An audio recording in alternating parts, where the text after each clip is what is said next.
Ayun, so good evening sa inyo guys. Ngayon po ay Thursday, May 28, 2026 at laglagan sa market natin. Ang lakas ng nag-drop ng index ngayon. Ang daming nag-drop na mga big caps na mga stocks natin. Tapos tuloy pa rin yung net foreign sell natin. So meron tayong drop sa index na 1.73%. So bakit kaya? Ang laki ng drop, 5,859.94. Ano ba yan, sa politics? Ang alam ko si Mr. Estrada, di ba, yung under investigation yata ngayon, di ba?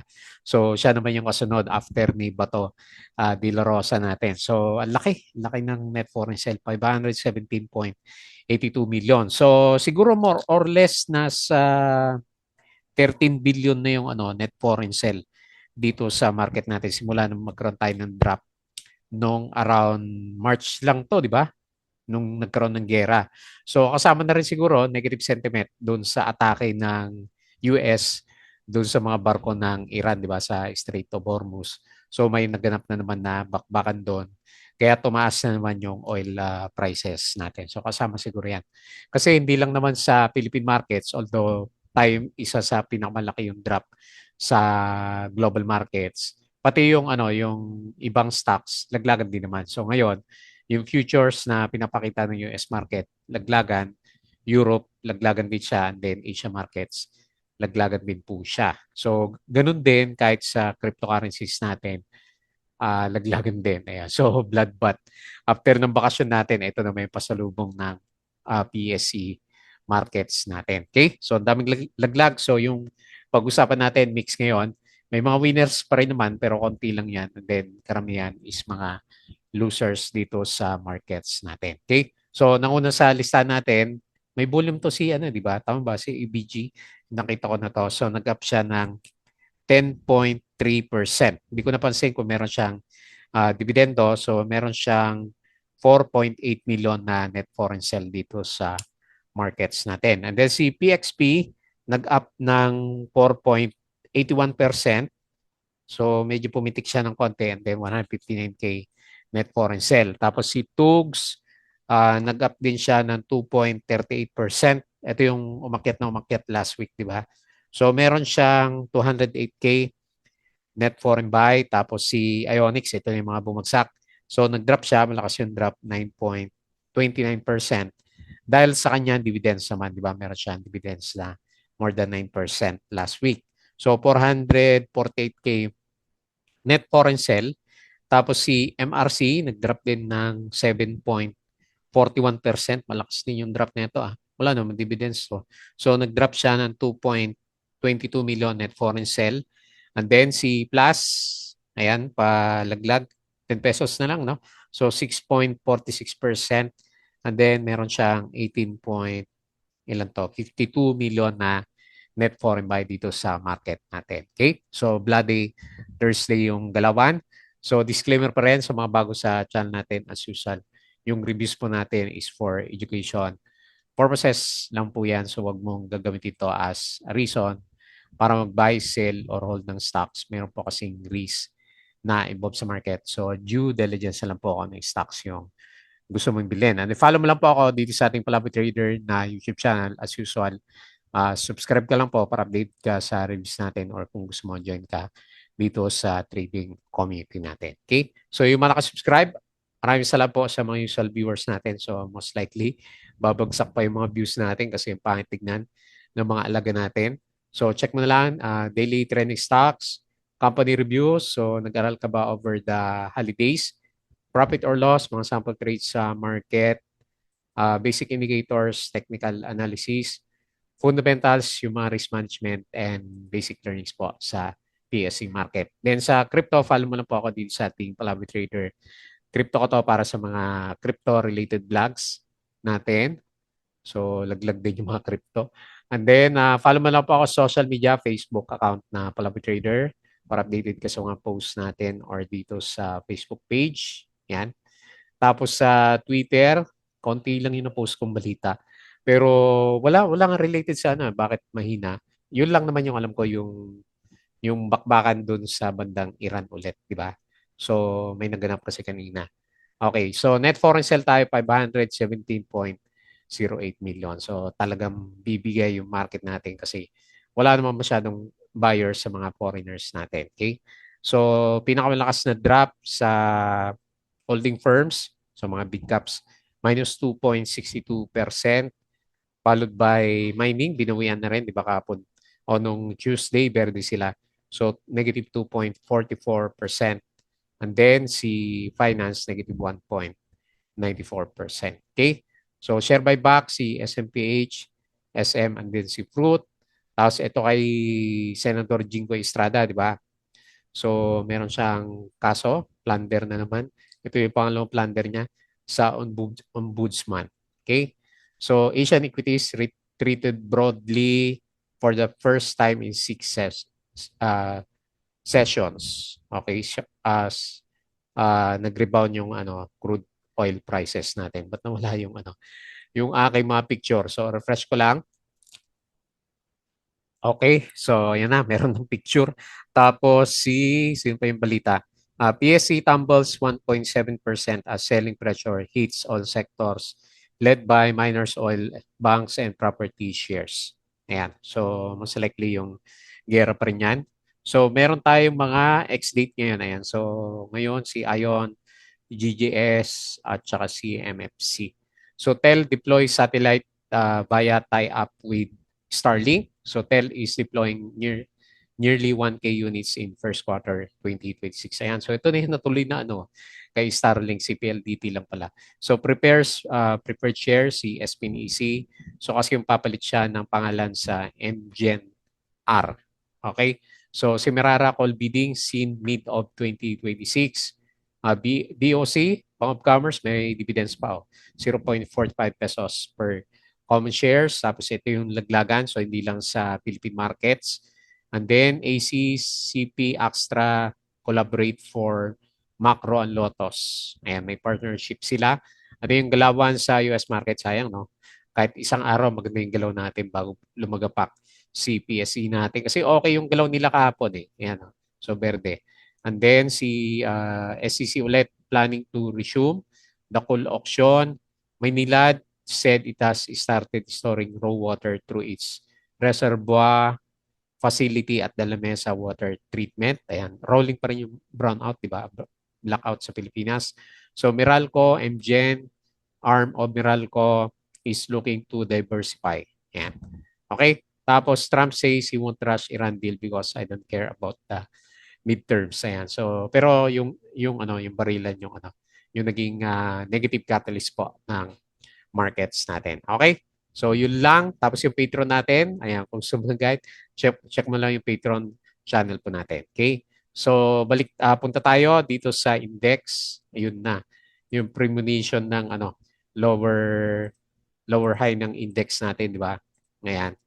So, yun talaga yung gusto niyang puntahan kasi may na yung foreign buying na market. So, at sana kung hindi man lang nagkakaroon ng malalakas na net foreign sell, then pwede pa masustain natin 6.9 saka 6,000 level pero binuhusan ulit yung index natin. So dahil dyan, naging bearish yung itsura ng RSI natin, pababa yung peaks ng index, and then nag-close tayo ng 5,859.94 and 1.73%. So medyo malakas yung buhos ng index natin. Ayan. So nagre-retest na naman dito sa bandang support. Okay? So yung mga winners natin, yung mga big caps pala, so majority dyan laglag. Oh. So makita mo dito. So Ali minus 3, sino pa? BDO minus 2, Pure Gold minus 4, SM minus 3, and then BPI minus 1.79%. So majority ng mga big caps nalaglag po sila. Okay? So sa mga winners natin, si ABG, ayan, natuloy siya. Oh. Nag-breakout ng 10.31%. Buti pa to. Tapos si PXP, nag-up ng 4.07 parang nag-bottom siya. Tapos sino pa yung may volume dito? 7-Eleven, 2.74. Tingnan mo yung kasunod, 2%, 1% na lang. Si Tugs, ayan, so gumagalaw, 2.38%. RCI, 2.17 kasi walang volume pala yan. Tapos sino pa? AP, so 1.04%. Ayan. So wala na, konti lang yung gumalaw. And then karamihan dito is nalaglag. So nanguna si Ionix dahil sa 9.70% na dividends. MRC, ba't kaya? Malakas yung drop ni MRC. Minus 7.41% plus minus 6.46. So another low. Pababa ng pababa yung mga alaga natin. Tapos si Converge minus 5.91, halos lahat na. Si dito minus 5.75.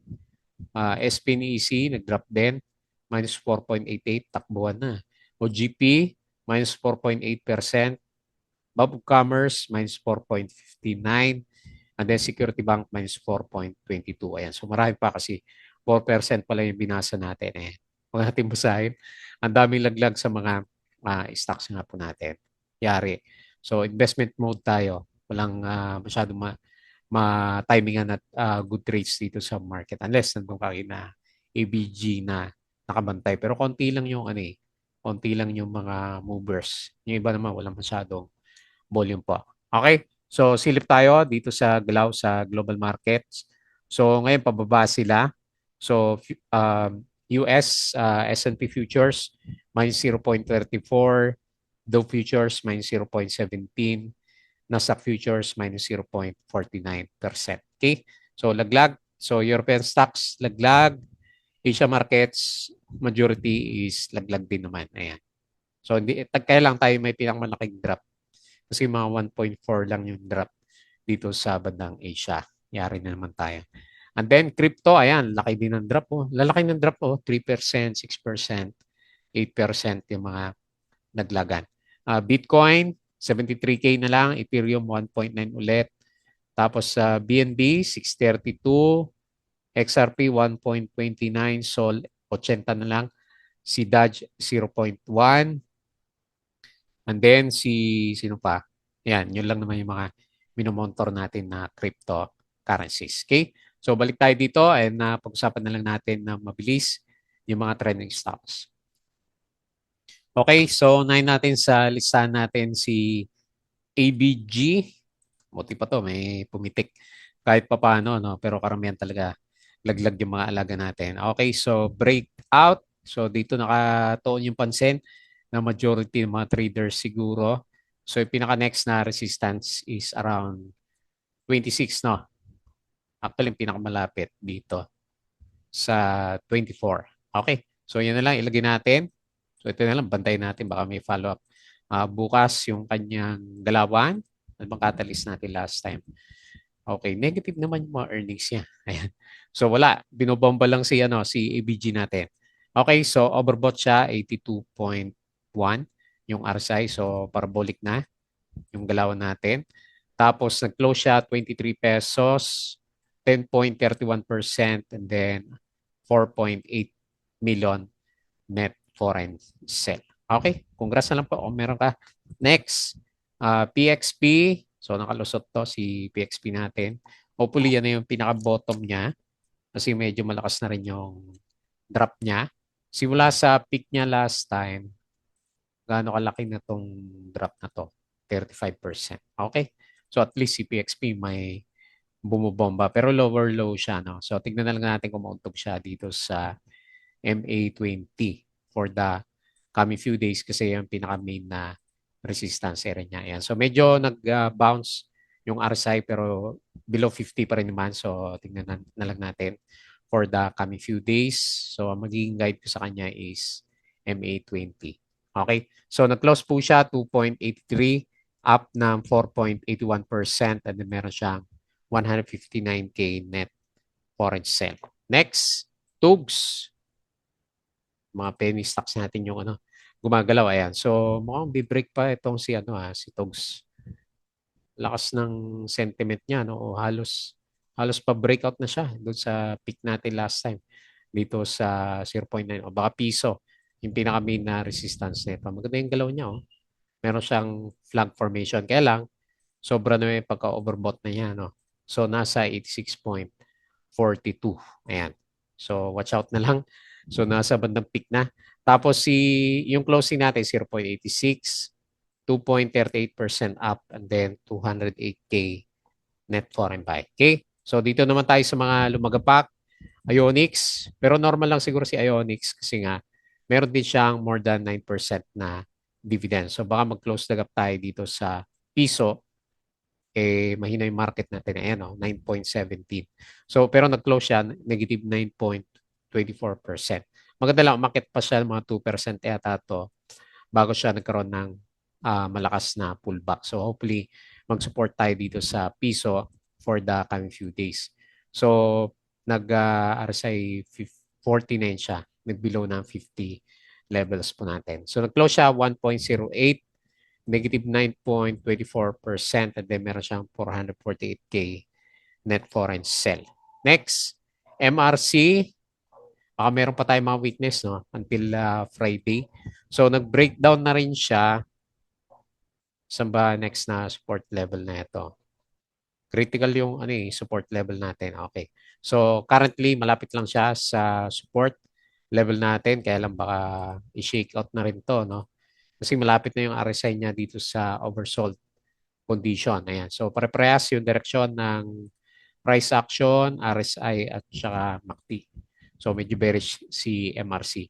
Nag-close siya 0.75, lakas din, no? Minus 7.41% and minus 2.2 million net foreign sell. And then lastly, sa mga malakas na nag-drop, si Plus, mga abutin ng 10 pesos si Plus. So nasa na yung pinaka-next na support natin last time? Laki na lang binagsak niya, no? Okay, 9 pa nga yung ano niya eh. Baka ito pwede. Okay. So 9.6 yung next na pinaka-support level niya. So super bearish na rin si Plus natin. Wala siyang momentum, nagba-bounce pero bumabagsak pa rin siya sa RSI 50 level natin. Okay? So nag-close siya ng 11, negative 6.46%. Pero meron siyang maliit na net foreign buy na 18.52 million.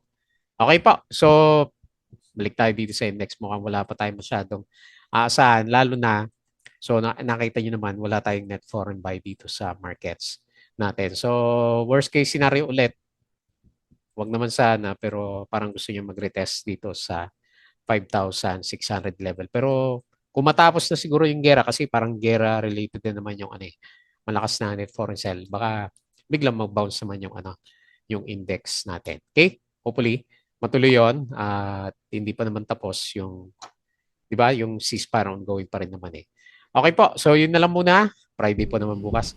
So bago tayo mag-close, please don't forget to subscribe ulit dito sa ating Palabra Trader na YouTube channel. Join ka lang sa group kung gusto mo ng guide sa trading. Crypto ko to, follow mo na lang po. Facebook account, Facebook page para updated ka sa mga posts natin. Twitter or yung Patreon natin sa mga gusto ng guide. Sali lang po kayo. Okay? So yun lang. Maraming salamat. Kita ulit tayo bukas.